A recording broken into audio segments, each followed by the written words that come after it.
আমি মোহাম্মদ নাজমুল ইসলাম জুয়েল।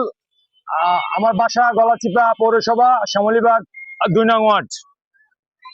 আমি দীর্ঘ 1999 সন থেকে, বিগত 1999 সন থেকে বাংলাদেশ জাতীয়তাবাদী দল বিএনপির সাথে আলহাজ মোহাম্মদ শাহজাহান খান, শহীদ আলহাজ মোহাম্মদ শাহজাহান খান সাহেবের নেতৃত্বে জিয়াউর রহমানের ছবি যখন দেখেছি, তখন থেকে জিয়াউর রহমানকে চিনেছি। ওই থেকে আমি বিএনপির রাজনীতির সাথে ওতপ্রোতভাবে জড়িত। এই বিএনপির জন্য আমি আমার বাপ হারিয়েছি। এই বিএনপি করতে গিয়ে আমি অনেক মামলা হামলার শিকার হয়েছি। একাধিকবার কতবার কারাবরণ করেছি একমাত্র আল্লাহ ছাড়া। আর কারাগারের ফটক থেকে জেলারের কাছ থেকে অনুমোদন না পর্যন্ত বলতে পারবো না যে কতবার এই রাজনীতির জন্য জেল খেটেছি। আমি রাজনীতি করতে গিয়ে আমি অনেকভাবে অর্থনৈতিকভাবে ক্ষতিগ্রস্ত হয়েছি। আমি এই রাজনীতি করতে গিয়ে অর্থনৈতিকভাবে অনেক ক্ষতিগ্রস্ত হয়েছি। এই গলাচিপা একটু সামনে, হয়তোবা 10 হাত সামনে, আমার বাবার একটা স্থায়ী দোকান ছিল। গোলাম মাওলা রনি যখন এমপি হয়েছে, তখন আমার আব্বা আমাকে নিয়ে অনেক চিন্তা করতো যে ছেলে বিএনপি করে, এখন তো দেশে শাসন বাড়ি, আওয়ামী লীগ আসতেছে, তো হয়তো আমার ছেলের কি না কি যেন হয়। এই জন্য আমার আব্বা চিন্তায় চিন্তায় চিন্তায় চিন্তায় বাসায় বসে। তারপর একসময় আব্বা স্ট্রোক করে। স্ট্রোক করার পর আমার বাবাকে নিয়ে তখন আমি বরিশাল হাসপাতালের উদ্দেশ্যে রওনা হই। তখন আমি আর আমার বাবাকে বিআরটিসি বাসে, তখন আপনাদের এই মিডিয়া জগতের যারা ছিল, এই যে ইশাদ হোসেন এলিট ভাই এবং তার সহধর্মিণী, তারা সাক্ষী আছে, আল্লাহ হাজির নাজির আছে, তাদেরকে সাক্ষী রেখে বলি এলিট ভাই তখন ওই বাসে ছিল। আমি বাসের আমার আব্বাকে মুমূর্ষু অবস্থায় ওই বিআরটিসি বাসে করে 3 সিট ক্রয় করে তারপর আমার আব্বাকে নিয়ে এক ধরনের লাশ হিসাবে আমার আব্বাকে নিয়ে আমি বরিশাল সেবা সিং হসপিটালে চিকিৎসার উদ্দেশ্যে যাই। ওখানে আমার আব্বা 4-5 দিন মৃত্যুর সাথে পাঞ্জালয়ে। তারপর আমার আব্বা দুনিয়ার ইহলৌকিক মায়া ত্যাগ করে আমাদের ছেড়ে, আমাদের এতিম করে এই দুনিয়া থেকে আমার আব্বা চলে যায়। তারপর আমার মাথার উপর ছাদ চলে যায়। তো আমি চিন্তা করি কি করব, আমার আব্বা আমাকে তো শূন্য হাতে রেখে গেছে। তারপর আমাদের দোকানটা আমরা বিক্রি করে ফেলি।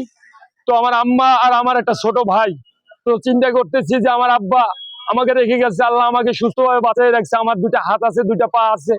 তো আমি আমার মায়ের মুখে আমি কোনো অবৈধ টাকা ইনকাম করে বা মানুষের হক নষ্ট করে কোনো অবৈধ টাকার খাবার আমি আমার মায়ের মুখে দিব না। আমি আল্লাহর কাছে এই পণ করেছি এবং আমি আমার আব্বার কবরের মাটি ছুঁয়ে কসম করেছি যে আমার আব্বা যে সম্পত্তি রেখে গেছে, আমি যদি পারি আমার ইহলৌকিক জীবদ্দশা আমি 2 হাত বাড়াবো, কিন্তু আমি 2 সুতা কমাবো না। তো প্রিয় গলাচিপা 10 বাসীর কাছে আমার আকুল আবেদন, আপনারা যারা রাজনীতির সাথে জড়িত আছেন বা আপনারা রাজনীতির নাম ভাঙিয়ে যারা রাজনীতিকে ব্যবসা হিসেবে করতেছেন, আপনাদেরকে আমি বলবো আপনারা সঠিকভাবে মানুষের জন্য, মানুষের কল্যাণের জন্য, মানুষের উপকারের জন্য হয়তোবা কাজ করে, নয়তোবা বুদ্ধি দিয়ে, নয়তোবা একটা সুন্দর পথ দেখিয়ে মানুষকে উপকার করবেন, মানুষকে সঠিক পথ দেখাবেন, আলোর পথে ডাকবেন। তো রাজনীতিকে ব্যবসা হিসেবে করবেন না। 5 তারিখের পর অনেক হাইব্রিড বিএনপি, যারা দেখা গেছে কেউ হাট দখলে লিপ্ত, কেউ চর দখলে লিপ্ত, কেউ টেন্ডারবাজিতে লিপ্ত, কেউ সালিশি ব্যবস্থায় লিপ্ত, এই ধরনের রাজনীতিবিদদেরকে আমি ধিক্কার জানাই। আর আপনাদের কাছে আমার জোর অনুরোধ, আপনারা মানুষের জন্য রাজনীতি করবেন, যে যেভাবে পারেন মানুষের কল্যাণার্থে রাজনীতি করবেন। এখন ভাই আমার ঠিকানা আপাতত কেয়ার অফ ফুটপাত নাজমুল ইসলাম জুয়েল। আমি আমার একটা স্থায়ী বসত ভিটা নিয়ে দোকান করার মতো বা ব্যবসা করার মতো অ্যাবিলিটি আপাতত নাই।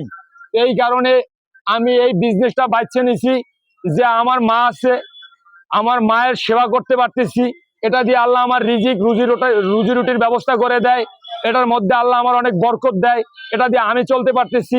আমি আমার মায়ের মুখে আমি হালাল ভাবে উপার্জন করে আমি আমার মায়ের মুখে অন্ন, বস্ত্র, বাসস্থানের ব্যবস্থা নিশ্চিত করতে পারি, এটা আল্লাহর রহমত।